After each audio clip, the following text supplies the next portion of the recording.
नमस्कार मैत्रिणींनो, मी माधुरीच cooking and लाईफस्टाईलमध्ये तुमच्या सगळ्यांचं खूप खूप स्वागत करते. तर मैत्रिणींनो, आज आपण मस्त गुपगुपीत आणि खायला अतिशय चवदार असा पराठा कसा बनवायचा ते बघणार आहोत. तर हा पराठा कशाचा आहे हे मी इतक्यात नाही सांगणार आहे, पण तुम्ही यामधलं स्टफिंग बघू शकता. तुम्ही हिवाळ्यामध्ये जर हा पराठा नाही खाल्ला तर काहीच नाही खाल्लं. तर मैत्रिणींनो, जास्त वेळ न घालता पराठा बनवायला सुरुवात करूया. तर ह्यासाठी मिक्सरच्या जारमध्ये सर्वात आधी मी 10-15 लसूण पाकळ्या घातल्या, 1 इंच आलं, 3 ते 4 हिरव्या मिरच्या घालून घेतलेल्या आहेत, बारीक चिरलेली भरपूर अशी कोथिंबीर घालून घेतलेली आहे आणि हे आहे मटार. तर हे स्वच्छ धुवून घेतलेले आहेत. आपले नॉर्मल जे शेंगातले मटार आहेत ते आहेत, फ्रोझन वगैरे मी वापरले नाही आहेत. ह्याचं एक वाटण करून घेतलेलं आहे. आता एक पॅन घ्यायचा, पॅनमध्ये बटर घालून घ्यायचं. बटरच्या ऐवजी तुम्ही तेलाचा किंवा तुपाचा वापर देखील करू शकता. आता ह्यामध्ये आपण बारीक चिरलेला कांदा घालून घेतो आहे. साधारणपणे मी इथे 2 कांदे बारीक चिरून घेतलेले आहेत. तर हा कांदा मस्तपैकी सोनेरी रंगावर येईपर्यंत आपल्याला परतून घ्यायचा आहे. तर मैत्रिणींनो, सध्या मटारचा सीझन चालू आहे. अगदी खूप स्वस्त असे मटर आपल्याला मार्केटमध्ये अवेलेबल होत आहेत. तर फ्रोझन मटर वगैरे वापरण्याची सध्याच्या सीझनमध्ये अजिबात गरज नाही आहे. आणि ह्या मटरच्या सीझनमध्ये तुम्ही जर हा पराठा नाही बनवला तर तुम्ही काहीतरी मिस करत आहात.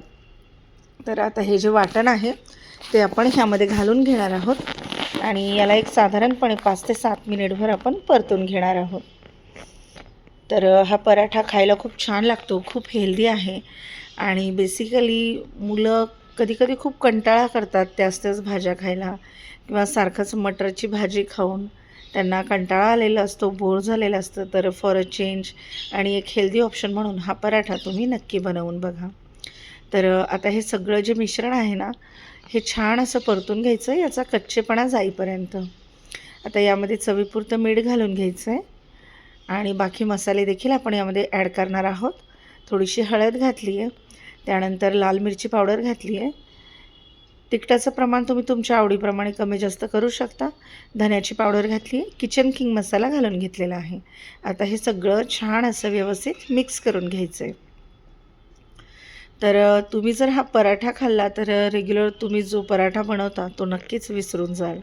आपण रेग्युलर पराठ्यालाच थोडासा ट्विस्ट ह्या ठिकाणी दिलेला आहे. आता हे छान असं परतून झालं आहे. मी बटाटे उकडून घेतलेले आहेत. ते बटाटे ह्या पद्धतीने ह्यामध्ये ॲड करायचे आहेत.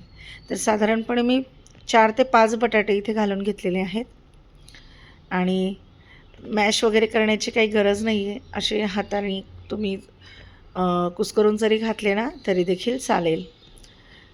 तर बऱ्याचदा काय होतं, नुसत्या मटरचे पराठे जर केले तर ते थोडेसे उघरट लागतात. तर तुम्ही जर ह्यामध्ये बटाटा आणि पनीर घातलं तर ह्याची चव बदलते. तर आपल्याला यामध्ये थोडंसं याला ट्विस्ट दिलेला आहे, ज्यामुळे हे पराठे हेल्दी पण झालेले आहेत आणि टेस्टी पण झालेले आहेत. तर मी इथे साधारणपणे 100 ग्रॅम पनीर खिसून घातलेलं आहे. तुम्हाला जर हवं असेल तर तुम्ही पनीरचं प्रमाण जास्त आणि बटाट्याचं प्रमाण कमी करू शकता. तर मी व्हिडिओच्या सुरुवातीलाच तुम्हाला सांगितलेले आहे की हिवाळ्याच्या सीझनमध्ये तुम्ही जर पराठा ह्या पद्धतीने बनवून नाही खाल्ला तर तुम्ही काहीच नाही खाल्लं. तर आता पनीर किसून घातल्यानंतर हे सगळं जे साहित्य आहे हे व्यवस्थित असं मिक्स करून घ्यायचं आहे, जेणेकरून याच्या कुठेही बटाट्याच्या वगैरे गुठळ्या राहता कामा नये. कारण आपण जेव्हा पराठा लाटायला घेऊ तेव्हा याच्या जर गुठळ्या असतील तर पराठा फुटू शकतो.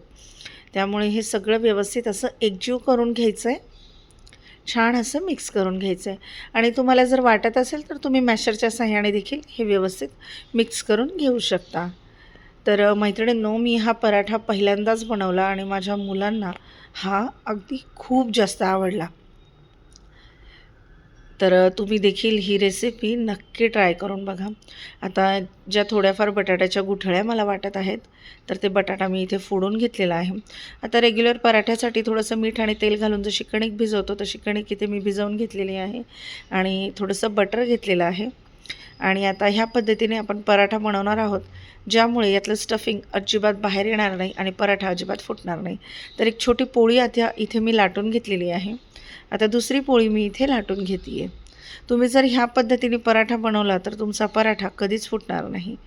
आणि आता लाटून घेतलेली पोळी घ्यायची, त्याआधी पोळपाटावर थोडंसं पीठ घालून घ्यायचं आणि हे जे बॅटर आहे ते ह्यावर असं पसरवून घ्यायचं आहे. तुम्हाला हवं तेवढं बॅटर तुम्ही घालू शकता, पराठा फुटणार नाही याची गॅरंटी मी देते. आता मस्तपैकी एवढं मोठं बॅटर घालून घेतलं आहे आणि वरून दुसरी पोळी आपण याच्यावर अशी टाकून घेतलेली आहे. याचे काठ व्यवस्थित असे दाबून घ्यायचेत आणि एक्स्ट्राची जर तुम्हाला इथे कणिक वाटत असेल ना, तर ती चाकूच्या किंवा पिझ्झा कटरच्या साहाय्याने कट करून घ्यायची आणि याचे काठ असे व्यवस्थित दाबून घ्यायचेत.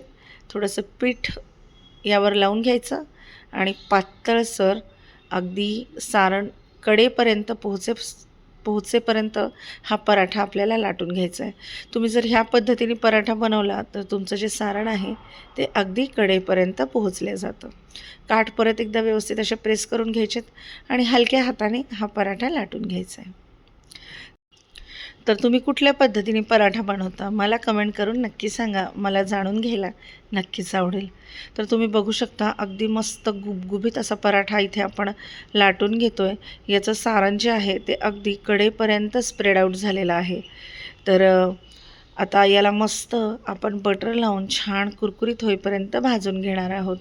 गॅसची फ्लेम थोडीशी मोठीच ठेवलेली आहे आणि याला मी आता बटर लावून घेते आहे. तुम्ही तेलाचा किंवा तुपाचा देखील वापर करू शकता, पण आमच्याकडे कसं आहे पराठा म्हटलं की बटर पाहिजेच आणि ते देखील असं थोडंसं खाऊन नाही चालत. अगदी भरपूर अशा बटरचा वापर इथे करावा लागतो. तर आता दुसऱ्या साईडनी पराठा मी भाजून घेते आहे आणि याला बटर लावून परत भाजून आपण खमंग होईपर्यंत भाजून घेणार आहोत. तर मैत्रिणींनो, हा पराठा तुम्ही टोमॅटो सॉस किंवा दही किंवा अगदी पुदिन्याची हिरवी चटणी कशासोबतही खाऊ शकता. तर मी ह्या पराठ्यासोबत पुदिन्याची हिरवी चटणी केली होती आणि एका वाटीमध्ये केचप. तर फक्कड असा पराठ्याचा बेत केला होता आणि अगदी भन्नाट अशा चवीचे हे पराठे बनवले होते. तर तुम्ही देखील ही रेसिपी नक्की ट्राय करा. तुम्हाला देखील ही रेसिपी नक्कीच आवडेल. तर अगदी टम्म फुगलेला गुबगुबीत असा पराठा ह्या ठिकाणी आपण बनवत आहोत. तर आता मी दुसऱ्या एका पद्धतीने तुम्हाला हा पराठा बनवून दाखवणार आहे आणि त्याला थोडंसं पिठामध्ये मी बुडवून घेतलं आहे. हलकंसं लाटून घ्यायचं आणि जसं आपण पुरणाच्या पोळीसाठी एक वाटी करून त्यामध्ये पुरण भरतो किंवा मोदक करतानाची जी प्रोसेस आहे त्या प्रोसेसने हा पराठा मी बनवते आहे. तुम्ही ह्या पद्धतीने देखील बनवू शकता, पण बऱ्याचदा ह्या पद्धतीने जर पराठा बनवला तर फुटू शकतो खूप जास्त सारण भरलं तर. तर आता ह्यामध्ये हे सारण आपण भरून घेतो आहे. छान असं दाबून दाबून भरायचं, कारण ह्या पराठ्यामध्ये स्टफिंग जेवढं जास्त तेवढा पराठा खायला अगदी मस्त लागतो. तर आता याला असं तोंड याचं दाबून घ्यायचं आहे आणि एक्स्ट्राची थोडीशी कणिक होती ती मी काढून घेतली. आता याला परत पिठामध्ये बुडवून घ्यायचं आणि हलक्या हाताने पराठा लाटून घ्यायचा आहे. तर ह्या पद्धतीने देखील अगदी मस्त टम्म फुगलेला गुबगुबीत असा पराठा बनवून तयार होतो. तर याआधी तुम्ही माझ्या चॅनलवर कांद्याचा पराठा, त्यानंतर बीटाचा पराठा, बटाट्याचा पराठा अगदी 2 पद्धतीने वेगळ्या वेगळ्या बनवलेला आहे. त्यानंतर पनीर पराठा, हे सगळे पराठ्याचे व्हिडिओ तुम्हाला बघायला भेटतील. तर हा पराठा लाटून झालेला आहे. ह्याला देखील सेम प्रोसेसमध्ये आपण बटर लावून भाजून घेणार आहोत. तर मैत्रिणींनो, तुमच्या घरात बेसिकली कुठल्या प्रकारचे किंवा कुठल्या भाजीचे पराठे जास्त फेमस आहेत किंवा जास्त आवडतात मला कमेंट करून नक्की सांगा. तर छान असं बटर लावलेले पराठे आणि त्यासोबत दही किंवा हिरवी चटणी असेल ना, तर वाह क्या बात है. ह्यापेक्षा दुसरं सुख अजून काय असतं. तर आता दोन्ही साईडनी हा पराठा आपण भाजून घेतो आहे आणि गरम गरम पराठा अशा थंडीमध्ये खायला एक वेगळीच मजा येते. तर आपण बाकी सीझनमध्ये नाही, पण हिवाळ्यामध्ये पराठ्याचं प्रमाण आपण खूप वाढवतो आपल्या खाण्यामध्ये. बेसिकली मेथीचे पराठे किंवा पालक पराठे, त्यानंतर बटाट्याचा पराठा तर आपण रेग्युलर नेहमीच बनवतो. मुळ्याचे पराठे देखील बऱ्यापैकी आपण बनवले जातात सगळ्यांकडेच. त्यानंतर उन्हाळ्यामध्ये आपण कांद्याचे पराठे बनवतो. तर तुम्ही बघू शकता छान खरपूस गुबगुबीत असा हा पराठा भाजून तयार आहे. तर मैत्रिणींनो, तुम्ही देखील ही रेसिपी नक्की ट्राय करा. थोडीशी नवीन आहे आणि कशी वाटली ते कमेंट करून सांगा. माझे व्हिडिओ जर तुम्हाला आवडत असतील तर चॅनलला लाईक करा, शेअर करा, सबस्क्राईब करायला अजिबात विसरू नका. तर यामधलं स्टफिंग आता तुम्ही बघू शकता, मस्त दिसतो आहे अगदी. तर मैत्रिणींनो, पराठा नक्की करा. भेटूया पुढच्या व्हिडिओमध्ये. तोपर्यंत धन्यवाद.